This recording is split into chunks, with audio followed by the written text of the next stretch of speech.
Salut les amis, salut tout le monde et bienvenue une fois de plus sur votre chaîne d'information préférée, Club Info. Aujourd'hui, on s'étape pour une nouvelle note d'information du côté du Sénégal où nous avons le gouvernement sénégalais qui a été attaqué en justice par une entreprise occidentale. Eh bien les amis, il s'agit bel et bien de l'opérateur du champ pétrolier de Sangoma qui vient d'assigner le fixe national en justice pour contester une lourde taxation. Un bras d'envergure qui pourrait compliquer les relations avec les investisseurs étrangers dans le secteur du pétrole du côté du Sénégal. Le géant australien de l'énergie Woodside Energy, qui exploite le champ pétrolier et gazier Offshore et Sangoma au Sénégal, a annoncé mercredi avoir intenté une action de justice à Dakar pour contester une évaluation fiscale selon Reuters. Woodside, qui détient 82% des participations dans ce premier projet offshore du Sénégal, a fait de ce pays d'Afrique de l'Ouest le plus récent producteur de pétrole mondial. Cependant, un différend fiscal majeur vient là tenir tête entre la relation entre l'Australie et le Sénégal. Les médias sénégalais ont rapporté plus tôt cette semaine que les autorités fiscales réclament environ 41 milliards de francs CFA, soit 68,68 millions de dollars à la compagnie.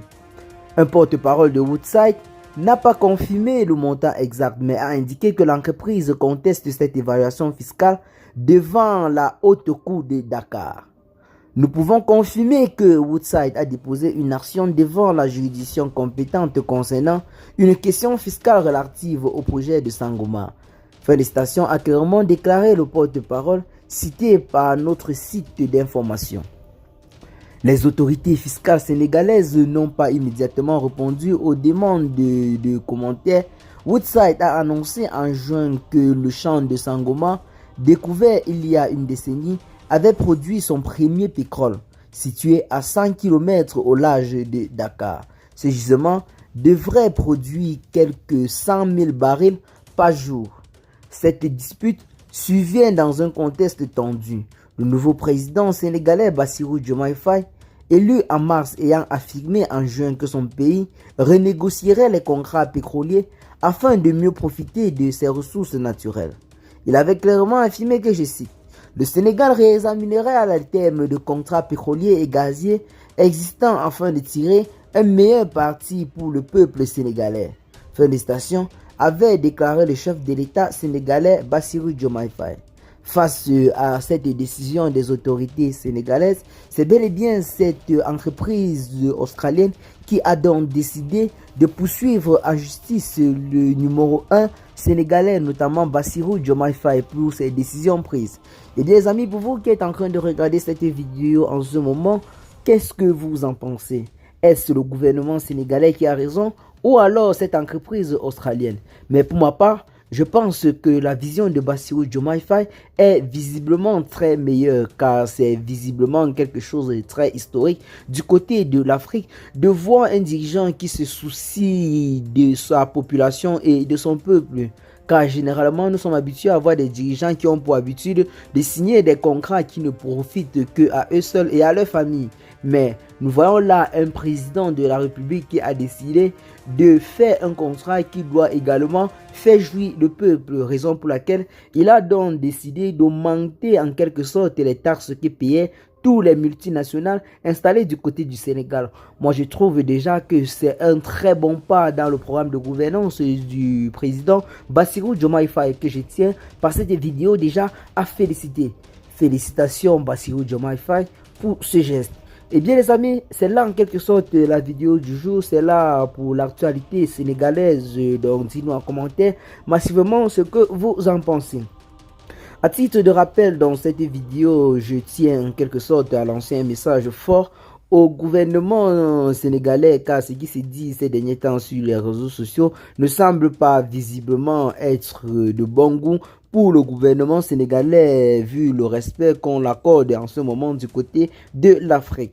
Tout récemment, il y a l'ambassadeur de l'Ukraine du côté du Sénégal qui a fait un post sur la page de l'ambassade de l'Ukraine au Sénégal dans lequel il affirmait clairement que son pays soutient les forces rebelles qui ont tout récemment affligé de lourdes pertes à l'armée malienne dans la localité de Tinzaouaten. Une publication qui avait véritablement énervé plus d'un du côté de l'Afrique, et les autorités sénégalaises ont été interpellées face à ceci mais n'ont pas réagi de façon considérable. Ils ont juste rappelé le diplomate ukrainien à plus de retenue. Un geste qui a été en quelque sorte jugé très moindre par certains observateurs de la scène politique.